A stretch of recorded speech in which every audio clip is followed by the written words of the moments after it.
Hi, I'm Dr. Valerie Zonnefeld. I teach in the Dordt Mathematics and Statistics Department. I'd like to invite you to join us for a March Madness data analytics battle. Let's learn some more.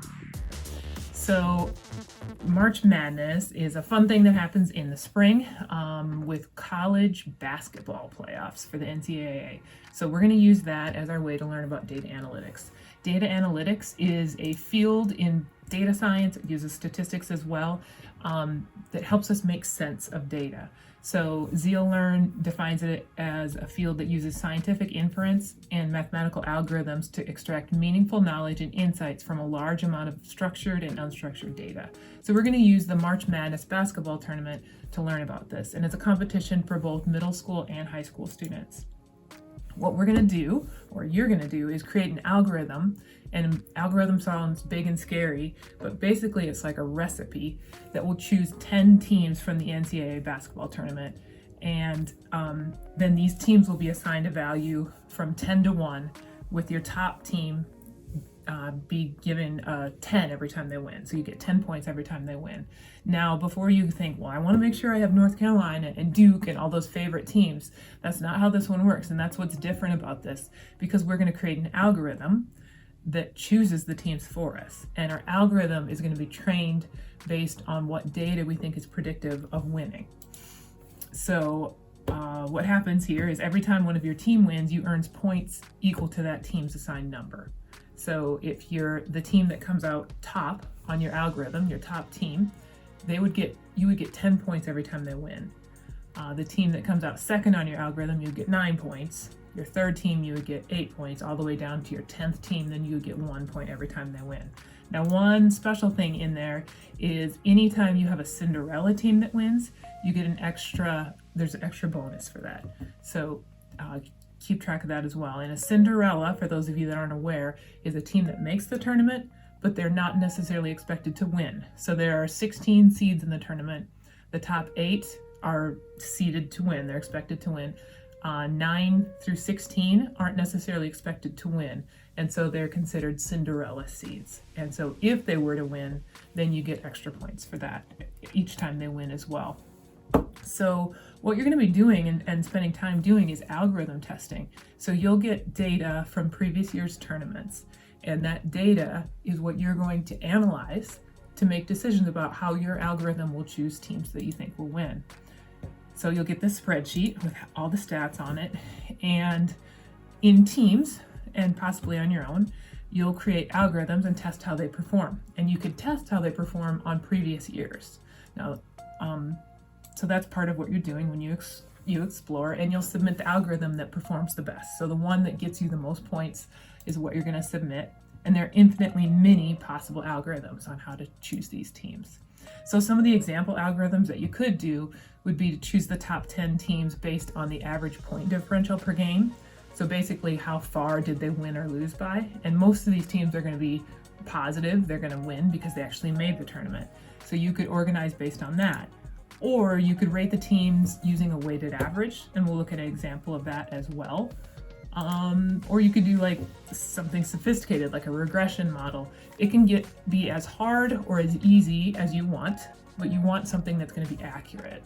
So let's start by looking at that point differential, and we'll look at the year 2016 to see if it's a good approach to it. So the point differential algorithm for 2016, if we went into the spreadsheet and sorted based on that, the top team would be this Stephen F. Austin. And so every time they win, you would get 10 points. Now notice the points that they only won once, and the points that you actually earned for them were 15. That's because they're Cinderella. The little star in there says Cinderella. So we got 15 points for them. That was kind of a missed opportunity, because at 10 points a thing, you could have gotten, at 10 points a game, you could have gotten 50. And so if we look at this algorithm here, it earned 107 points. Now, the maximum points that you could earn would be 695 if, everything landed right. 1, nobody's ever picked perfectly. And 2, that also implies that the only teams that win are Cinderellas, which is highly unlikely. So 695 is really unachievable. When I've looked at teams that do well, they tend to be, close to 200, over 200 a little ways. So if you can get an algorithm that's getting close to 200, you're doing really well. And you never know what's going to happen in that year. And that's what data analytics does. Data science looks into processes that we don't know everything about and tries to make good predictions based on them. So if we look at this one, it's not a great algorithm. It's only 107, but I'm not quite ready to give up on it yet, because one thing I notice when I look at this algorithm is there are 4 regions in the basketball tournament, and only 3 of the regions are represented here. So we're missing points from the West region. We're missing points from the West region. So what we could do is use the same algorithm, but make sure that we get teams out of every region. So what we would do is take the top 2 teams from the East, the top 2 teams from the Midwest, the top 2 teams from the South, and then also make sure we get the top 2 teams from the West, because we're not getting any points out of that region. And when you submit your algorithm, that's the type of explanation you'll put in there. Like, we're choosing the top teams out of each region based on point differential per game. And so we would do something like that. Now, if we chose the top 2 out of 4 regions, that's only 8 teams. So then you would also need to say, and then we choose the top 2 remaining teams after that. And so if you look at what I have here, this would be a regional that uses the average point differential algorithm, and we get our West in there. And so we do get a few more points because the West is in there, but we're limited. We only really went up 111. So it didn't help a ton. It's maybe not the best approach. And if I think about it with my basketball hat on, part of that could be that I don't know who Stephen F. Austin is. They're not like a big name basketball team. And if you look at what conference they're in or who they're playing, they're probably not playing tough competition. So they're beating teams by a long ways, but they're beating teams that aren't very good. So some of that stuff I just said there, you might think, well, I don't know basketball. I'm never going to know how to do this. It doesn't mean that you don't need to know basketball to do well in this, because sometimes knowing basketball means you start to make decisions with your heart instead of with your head. And if you need to know a little basketball, then look at this sheet that you got that says basketball statistics description. So it just kind of, each statistic that you have is outlined in here and gives you information, what's a rebound, and what ones do you want to have a higher score on. Some of them you want a lower score. So if it's turnovers, you don't want that to be high because that means you're losing the ball. So this algorithm that we're doing here, not great. So what we can do is explore the data a little bit more. So let's start by doing that. So if we head to the spreadsheet here, so your teacher gave you a link to the spreadsheet, but it's locked for you. And the reason it's locked is because otherwise all of you would change it for each other and it would start to be a mess. So the first thing that you need to do is to duplicate the sheet. So you're going to go over here to File, and you're going to say make a copy and name it something meaningful to you and save it wherever you save your things. And here we have a copy of it. And I want to make this just a little bit bigger for you guys. And so when you're exploring the data, if you look, I'm looking at 2019 here, all the teams are on the left. And maybe I want to look at these teams alphabetically. So all the great stuff in a Google Sheet happens under this green triangle. So you click on the green triangle and you say sort A to Z. So now I can see things alphabetically. But it turns out the alphabet doesn't really help me much in statistics. So I'm probably not going to keep it that way. But these green triangles help you sort everything. And so when you're starting to look, you want to just do some exploring in there to see, well, what is important? What helps a team do well? Like, you could do it based on losses. If I look over here at column G, if I sort based on losses, and let's go A to Z, so these are the least amount of losses, well then Buffalo would come out on top. Notice that one of these columns is in yellow, and the reason that's in yellow is that's what you're trying to predict. So this tells us who won the most in the 2019 tournament. And we're trying to predict that for this current year. We don't know it yet because it hasn't happened. So we're going to use this data to see, well, what is it that made these teams that won a lot? So I'm going to just start by sorting by number of tournament wins, and I'm going to go biggest to smallest. So biggest would be Z to A. And so Virginia won the tournament. They won 6 games. And so if you had chosen Virginia in that year, you would have got 60 points, which is a big deal. And so if I have it sorted such that, most wins are on top, then it's also interesting to scroll through the data, and there's a lot of it. And, if you look at scoring differential that we were just using, there's a lot of variance in there. There's a lot of different scores in there, so I don't know that it's a super predictive statistics to include. Total scoring differential is similar in that it just takes the total points for the whole season. This would be how many points the other team was allowed to score, so this would be a measure of stronger defense. You could also look at losses or wins. This gives an idea of strength of schedule. We have ESPN strength of schedule, and that's something that I'm guessing that the Stephen F. Austin didn't do well on that year, because I don't think they played tough teams. So basically you can just go through here and look at which teams ended up being, which statistics ended up being predictive of winning more winning more there. So that's the spreadsheet to start with. And that's some of the stuff you can do with it. But I want to show you a few more things so that you can keep playing with this data and not just sort things, but actually make some algorithms, make some formulas. So if I want to show you this next way that we can look at it, the weighted average algorithm.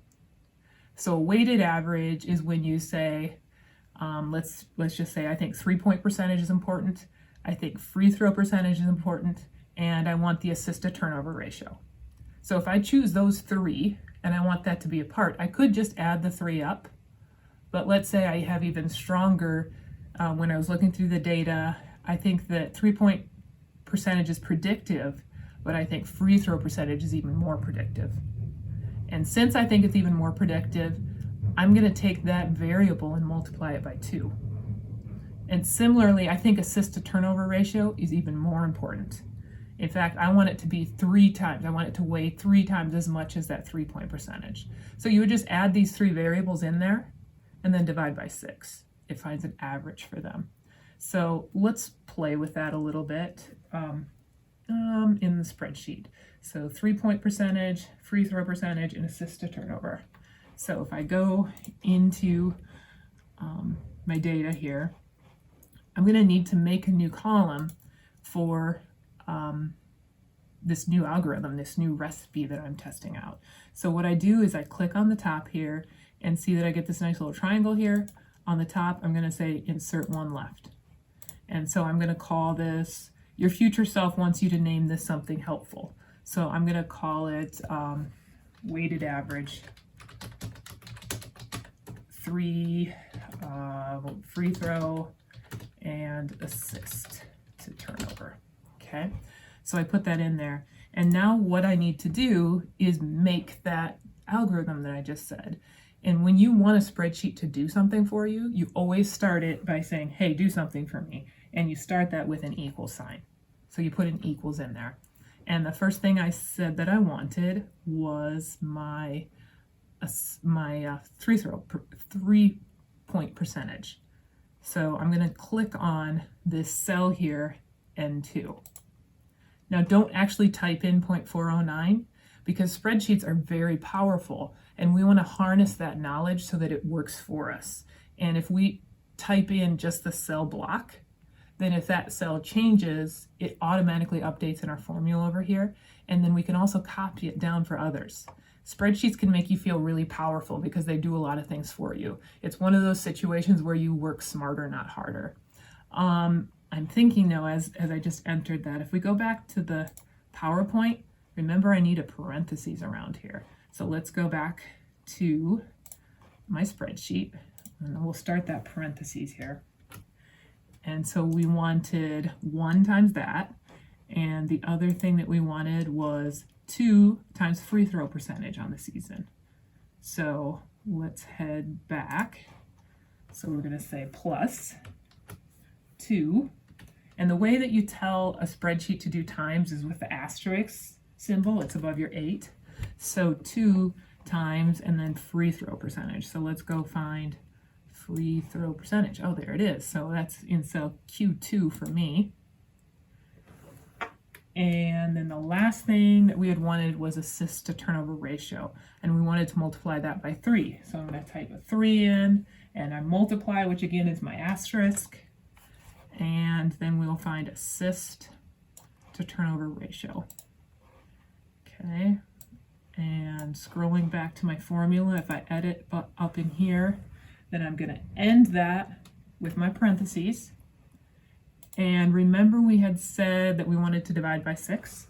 So I do my slash for division, divide by 6, enter. Okay, and so I entered it in, and I know for Virginia, on that algorithm that we just made up, they got 1.119. I think that's kind of gross looking for a few reasons. So the first thing I don't like is the fact that it's so big, it's hard for me to really see what the number is. So if I click on this top here and I highlight the whole column, I can get it so that it's not showing so many numbers, so I can focus on actual significant digits. So what I'm going to do is click here until it's just got 2 afterwards, and that's up to you how many you want to show, but this makes it easier for me to see what's going on. So I did that for the whole column since I had it all highlighted. The other reason I think that's kind of gross is because we were basically finding a weighted average of free throw percentage, 3-point percentage, and then assist to turnover ratio. One of those things doesn't get along because your free throw percentage is a percentage, right? And your 3-point percentage is also a percentage. Now the assist to turnover ratio is a number. If we look at this column here, it's a number that varies from, it looks like 0.9 to 1.6. And so that's getting a lot of emphasis in this. It's getting like too much importance, basically. So one thing you can do is kind of scale back one of your variables so that they're all the same.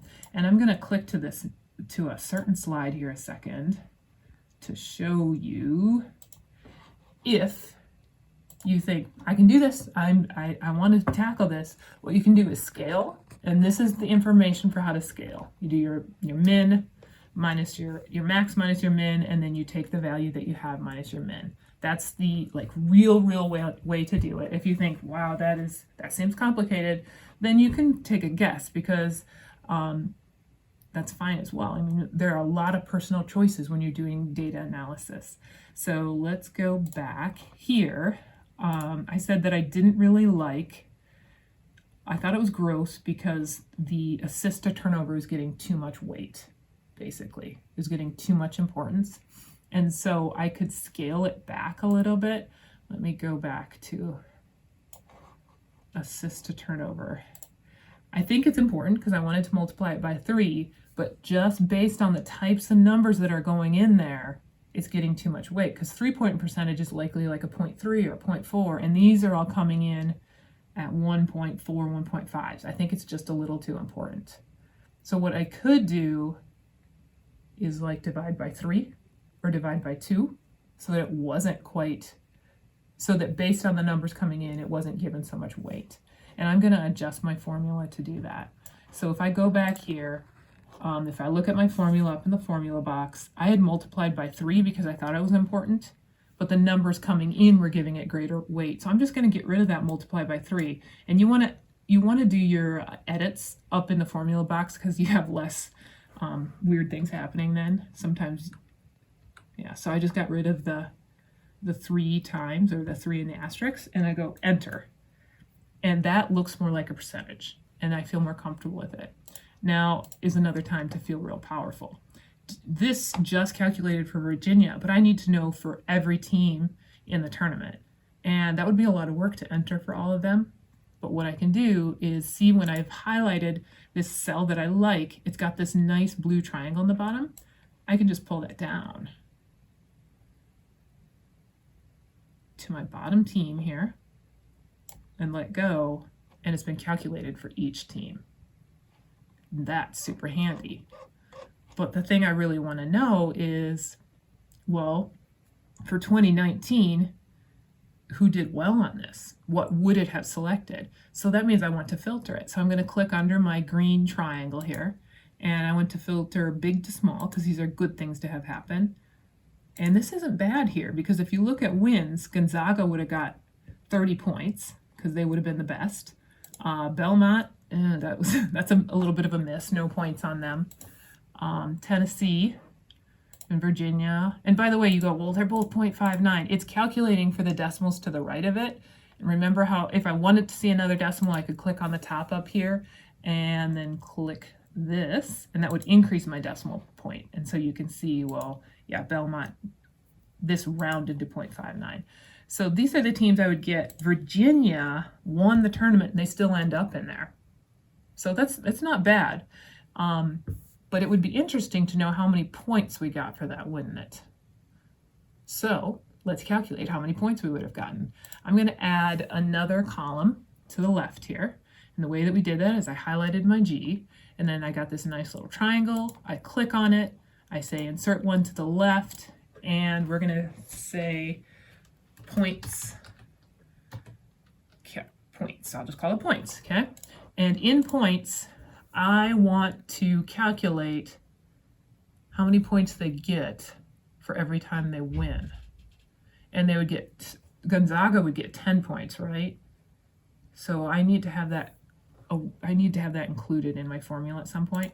So I'm going to add myself another column here. I click on the green G, and this nice triangle shows up, and I say insert one left. And in here, I'm going to say ranking. Okay, so I've got my nice ranking, and Gonzaga's my best. They ended up on top, so I'm going to give them 10 points. And then Belmont was second, so they're going to get 9 points. And I enter that in, but it's, I'm going to quick fix that because that's a little gross. And I want you to see how powerful a spreadsheet can be. I have a pattern started here because I have two numbers. So I make them, I drag across them so they are both highlighted. And now notice I have this square, this blue square. I can pull it down. I don't know how far I need to go. And that pattern continues. And so this is the number of points they'll get each time they win. So what I want to do now is to go over here to points and calculate how many points I get for Gonzaga. So the way that you calculate points is you want to do number of tournament wins times ranking. Well, how do you tell a spreadsheet that it's time to do something?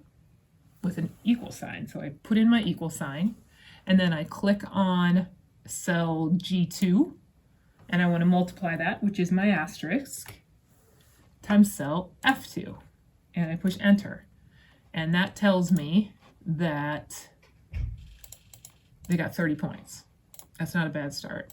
And I want to calculate that for my top 10.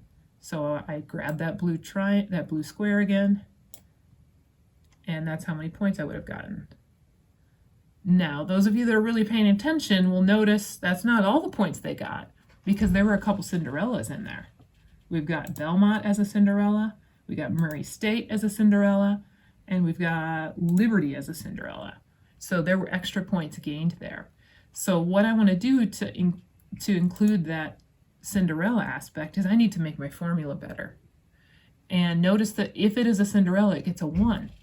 So what I'm going to do for points is I'm going to add on to my formula and say plus, and I'm going to say plus Cinderella. So if they were a Cinderella, there's a 1 in there and it's going to multiply.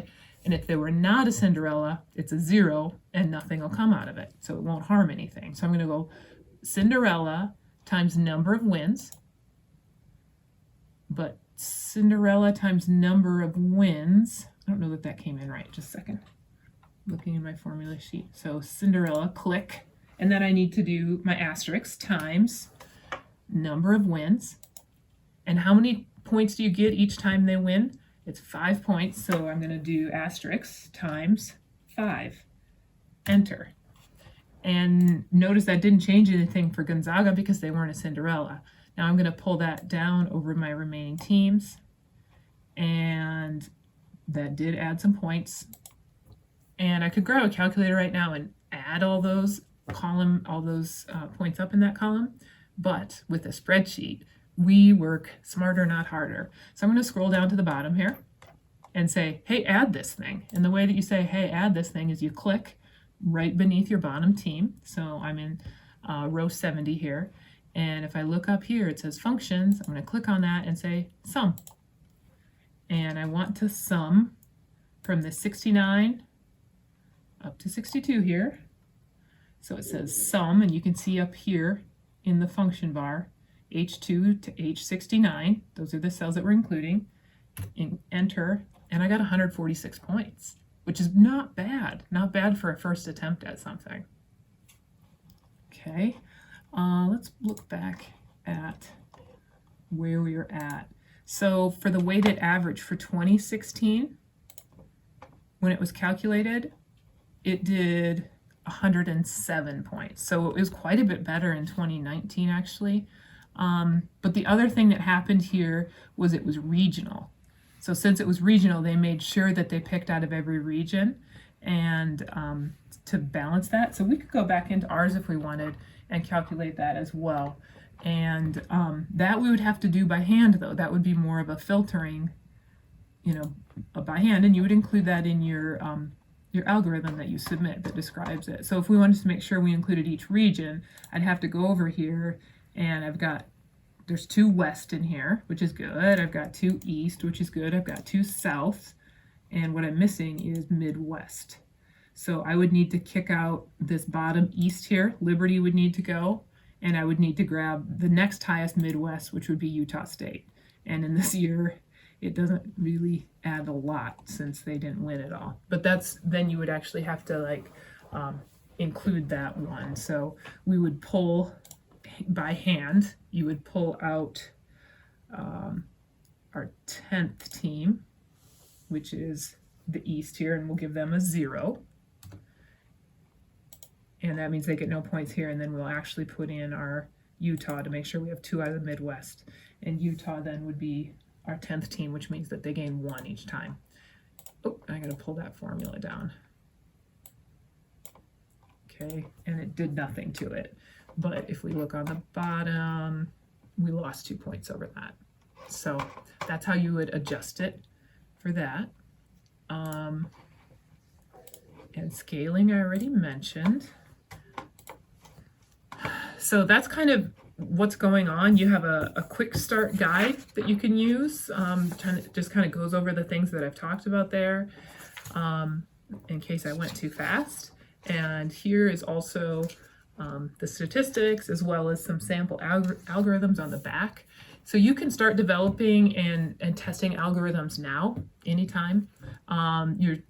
Your algorithm needs to be submitted by your sponsor or your teacher before Selection Sunday, so likely that Friday before Selection Sunday, because once they choose the teams, you don't want to, you need your algorithm to choose, not you choosing the team. So that's when that needs to be due. Stay tuned for information. Drake University also helps in this effort, and they host a data science conference. So stay tuned for information on that. And I forgot, we got to talk about prizes here. There's a really cool trophy. It's large, 2 trophies actually, a traveling trophy that goes to the teams that do the best. So to qualify, your school must sponsor at least 3 teams. And then what happens is the school that has the highest average for their top 3 teams is selected the winner, and there are actually 2 schools that are selected, one for the smaller school, so that's 500 or less students, and or 500 and more for larger, and then less than that for the smaller school. So there's some cool stuff going on here, and it's just kind of fun to watch how your teams do because you have a vested interest in them. I want to say thank you to Rick Spellerberg from the Iowa Center for Interdisciplinary Training, as he does a lot of the work with this and a lot of the background information, and he'll be sending out updates after rounds telling you how you're doing. And then I also want to just share a little bit about the NOISE program at Dordt University, because that's part of what funds my work here. So the NOISE Scholars Program is great for anybody interested in education. It's $15,000 scholarships in the junior and the senior year. So if you're interested in teaching science or technology or engineering or math, talk to me. I've got scholarships that we can talk about. And then another unique program is the RU STEM program, and that's for students interested in studying math, engineering, and computer science, and that's $10,000 a year, but for 4 years. So there are opportunities. There is a huge need right now for individuals with those quantitative abilities and interest in STEM, and because of that need, outside sources like the National Science Foundation are giving money to help students like you learn about that. So I hope you enjoy the competition. I can't wait to see what algorithms you come up with, and best wishes.